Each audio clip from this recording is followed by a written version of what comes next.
Lose yourself in a good book. The Board Gosh Energy Book Club. Now, this year, of course, marks the centenary of the 1916 Rising, and there are many, many books related to the events of Easter week hitting the bookstores. So we asked historian Donal Fallon to do the hard work for us and pick a selection of the ones that he thinks are worth reading. And he joins us now with his top 5. Donal, you're very welcome to Ireland.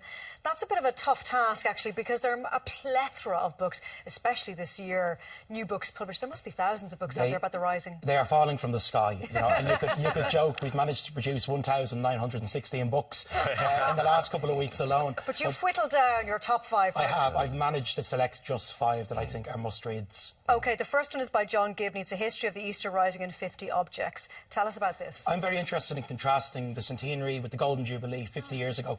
And a big difference is we're talking about social history, ordinary people. And John Gibney's book is a great example of how you do this. You know, he's taken very weird little objects from 100 years ago. For example, a cricket bat that died for Ireland.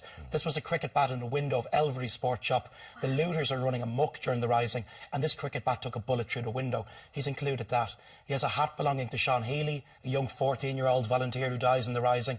You know, all these little items, I think, give us the human side of the story. So very it's clever. Beautifully produced, because there was a book, there was the history of the world in 100 objects, so it's obviously taken its lead from that. Very similar in style, yeah. 50 very unusual objects, civilians, rebels, even British participants. You know, there's something there that covers every aspect of the story from a very human dimension. That's a book for everyone. For everyone. Yeah, OK. It's a coffee table book, as they say. OK, lovely. And you were talking about how we're doing it differently this time around, 50 years on. And a great example of that is how we're talking about the women who are involved, who for so long were written out of the history. And they fought, and they killed some of them, and they got injured, and they died.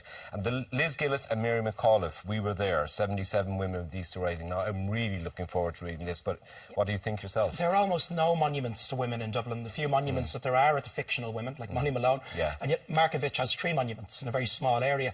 There's always been a focus on Markievicz, but the field is broadening now.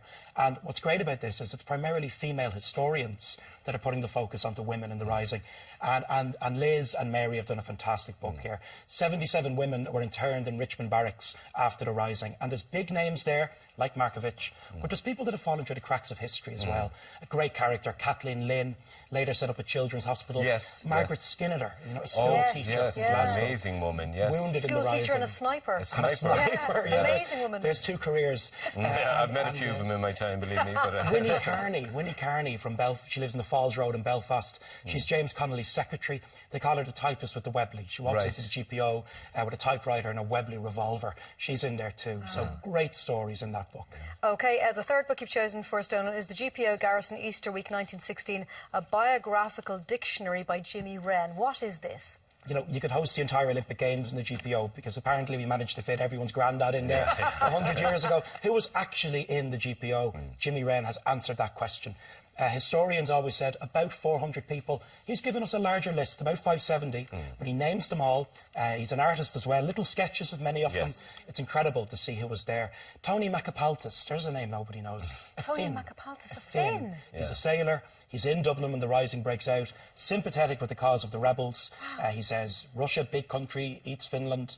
England, big country, eats Ireland. And he goes into the GPO. Wow. And he's in this book. So the people that fall through the cracks of history are all there. And great as well, if you kind of suspect one of your distant ancestors might have been involved, you can go through, because it's alphabetical, isn't it? Alphabetical. So you can see... Not so great, because I'd say there's a lot of families in Ireland who claim someone was there, and when they read this book, they won't find their granddad There's there. a hugely unpopular appendix in this book. People who claim they were there, no evidence can be found that they were. So there'll be a lot of pub rows over Jimmy Wren's book. But he says he was inspired to write it by a visit to the National Museum in the 1950s. So it's a long time, a long time in the making. Long time in the making, labour of love. The fourth book you've chosen is Lorcan Collins' The Rising Handbook.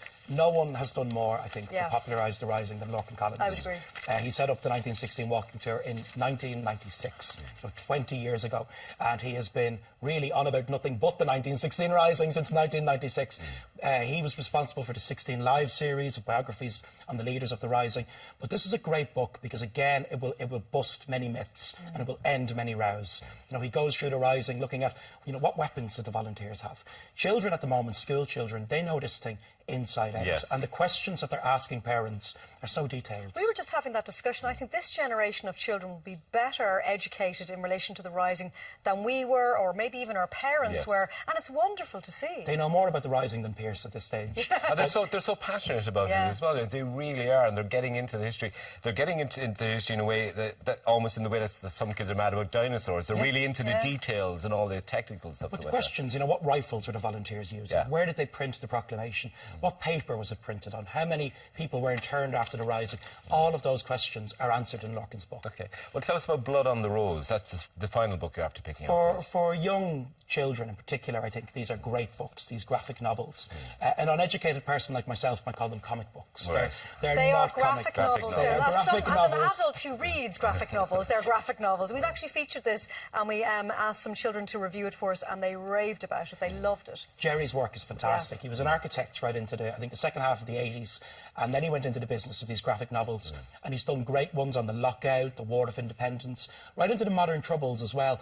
Blood on the Rose is fantastic because it has the big moments of the Rising, you know, Joseph Mary Plunkett getting married in Kilmainham jail, the Battle of Mount Street Bridge, but it also has the little human stories again. You know, the looters running amok on Sackville Street. I have to say, it's wonderfully drawn as well. It is. Yeah. It's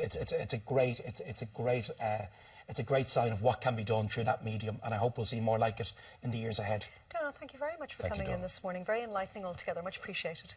Now, have you got a 1916 story? Well, we're looking for your 500-word stories, be they fact or fiction or family folklore, with a 1916 theme. The winning story will win a book club goodie bag versus tablet, and the winning story will also be published in the Irish Farmers Journal. To enter, send your 500-word story to irelandam@tv3.ie, or you can post them to Borgosh Energy Book Club, TV3, Westgate Business Park, Ballyman, Dublin 24, and make sure you get them into us by Friday, March the 25th.